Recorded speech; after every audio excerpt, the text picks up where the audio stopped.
और संघ परिवार के अलग अलग जो आनुषंगिक संगठन हैं, व्यक्ति हैं और उनके समर्थक पत्रकार हैं, वो अलग अलग भाषाओं में बोल रहे हैं। अभी नितिन गडकरी ने कहा कि उसमें क्या बुराई है, सबको इकट्ठा करना है। अभी यहाँ प्रवक्ता ने भी कहा कि सबको इकट्ठा करना है। कहने दीजिए योगी आदित्यनाथ को कि हिंदू मुसलमान अगर बटेंगे तो कटेंगे। कहने दीजिए नरेंद्र मोदी को हिंदू मुसलमान बटेंगे तो कटेंगे, विदेशी हमला हो जाएगा, गुलाम हो जाएंगे। ये नहीं कहेंगे, क्योंकि मैसेज देना है साफ साफ हिंदुत्व का, धर्म युद्ध का। अजीत पवार ने जो, माफ कीजिएगा, फडणवीस ने जो वहां कहा है महाराष्ट्र में कि जिहाद, लव जिहाद, वोट जिहाद की बात कर रहे हैं, उसके बरक्स वो धर्म युद्ध की बात कर रहे हैं। दरअसल महायुति में बहुत ज्यादा कंफ्यूजन है। उनको डर उन सीटों पर है जहां मुसलमान एक तरह से डिसाइसिव फैक्टर हैं। उन सीटों पर बटेंगे तो कटेंगे का नारा ज्यादा दे रहे हैं। एक नेता उत्तर प्रदेश से आते हैं, उत्तर प्रदेश की राजनीति को वहां फैलाते हैं तो वहां पैनिक फैल जाता है महाराष्ट्र में कि वहां वो काम करने वाली चीज नहीं है। पंकजा मुंडे और अजित पवार जो ये कह रहे हैं वो इसी वजह से कह रहे हैं। और ये महायुति के बीच में जो भयानक कंफ्यूजन है वो रिफ्लेक्ट हो रहा है। इस नारे को गढ़ते वक्त यूपी ध्यान में रहा होगा, हिंदुत्व का एक पूरा जो डायरेक्शन है वो ध्यान में रहा होगा, लेकिन महाराष्ट्र में जिस तरह का वहां का समाज है, वहां ये यूपी का जो इक्वेशन है वो शायद चलने वाला नहीं है। तो महाराष्ट्र में ये धर्म युद्ध का ग्रामर या लैंग्वेज नहीं चलती आपकी? यही इसी तरह की बात तो है। शिवम त्यागी, ये नहीं चलता, महाराष्ट्र के लोग नहीं ये सब मानते। देखिए, मैं एक चीज कहना चाहता हूं, महाराष्ट्र में अभी सरकार किसकी है, महाराष्ट्र में सरकार किसकी थी, महाराष्ट्र में किसकी सरकार होने वाली है, ये जनता तय करेगी, प्रदेश की जनता तय करेगी। चुनाव के बाद नतीजे तय करेंगे और 23 तारीख को मैं आपके साथ शो पर किसी ना किसी समय में तो होऊंगा ही, और मुझे पूरी उम्मीद है कि राजेश जी भी होंगे, तो वो तय हो जाएगा। लेकिन इन्होंने कहा कि अगर हिंदू मुस्लिम वाली बात है तो योगी आदित्यनाथ जी खुलकर आकर कहें कि हिंदू मुस्लिम आपस में एक रहें, अगर बटेंगे तो कटेंगे। मतलब ठीक है, अगली बार ऐसा कोई नारा वारा गढ़ा जाएगा तो मैं पूरी उम्मीद करूंगा कि उनको भी बुलाया जाए, पूछा जाए। विषय बहुत साफ है, क्या चलना है, क्या नहीं चलना है, क्या नारे होने चाहिए, ये इस देश की पॉलिटिकल पार्टीज का, नेताओं का अधिकार है। आप मुझे एक चीज बताइए, मैं फिर से वही कहना चाहता हूं कि यहां किसी तरह का कोई कंफ्यूजन है ही नहीं। एक रहेंगे तो सेफ रहेंगे, वही नारा है।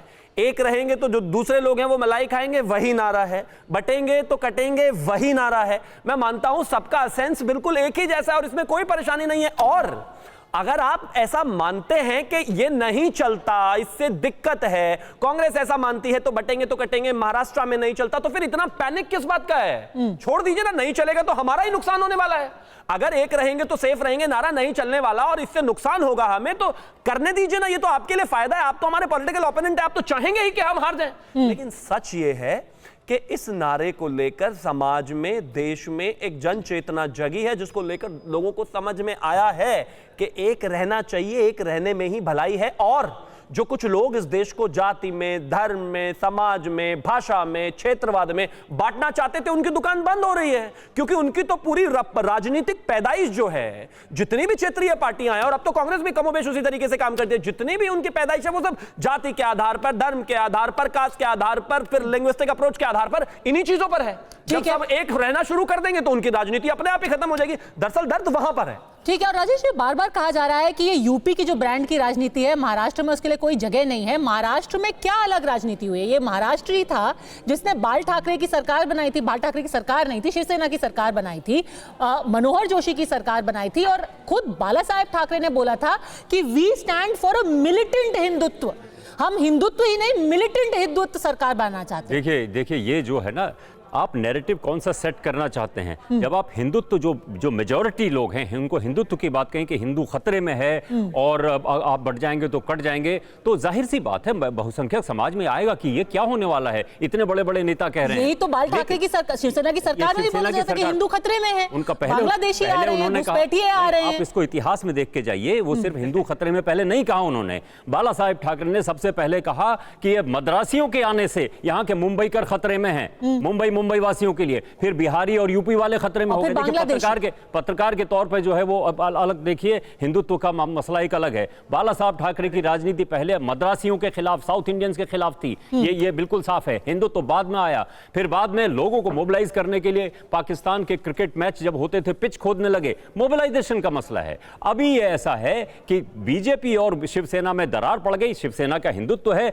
बीजेपी का हिंदुत्व है, 1995 का ये आर्टिकल है, 1995 का आर्टिकल, जब सेना की सरकार थी उन्होंने बाकायदा एक ड्राइव चलाया और कहा बांग्लादेशी घुसपैठियों को पहले पहचानिए, फिर पकड़िए, फिर निकालिए। है वो बाला साहब ठाकरे और बांग्लादेशी तो 93 में देखिए, बंगाली मुसलमान भी थे जो उसमें आ गए। नहीं, आप 93 में जाइए, जब दंगे हुए थे वहां पे, श्री कृष्ण कमीशन ने बाकायदा कहा बाला साहब ठाकरे उस तरह के एक जर्नैल थे जो माराडोर मॉब्स का नेतृत्व कर रहे थे, कोई कार्रवाई नहीं हुई। यही सवाल आपसे पूछ रही हूँ कि फिर ये कैसे हम कह सकते हैं कि ये एक यूपी ब्रांड की राजनीति है? मुझसे नहीं सवाल करेंगे, ये शिवसेना की राजनीति हिंदुत्व की राजनीति रही है। शिवसेना की एक मिनट शिवसेना की राजनीति हिंदुत्व की राजनीति रही है।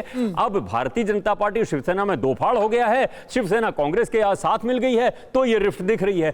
दरअसल महायुति में कंफ्यूजन जो है और पैनिक जो महायुति के भीतर दिख रहा है कि ये हम अलग अलग भाषाओं में बोल रहे हैं, अलग अलग नारों में बोल रहे हैं, तो ये होगा क्या इसका? ठीक है, संजना गाड़ी जी, अभी शिवसेना को ले आते हैं। एक सेकंड, इससे पहले संजना जी बहुत पेशेंटली सुन रही हैं। संजना जी, वोट जो है, याद आया, बहुत बहुत धन्यवाद आपका कि आप बहुत पेशेंटली वेट कर रही थी। बहुत सॉरी कि आपको थोड़ा सा वक्त लग गया आप तक आने में।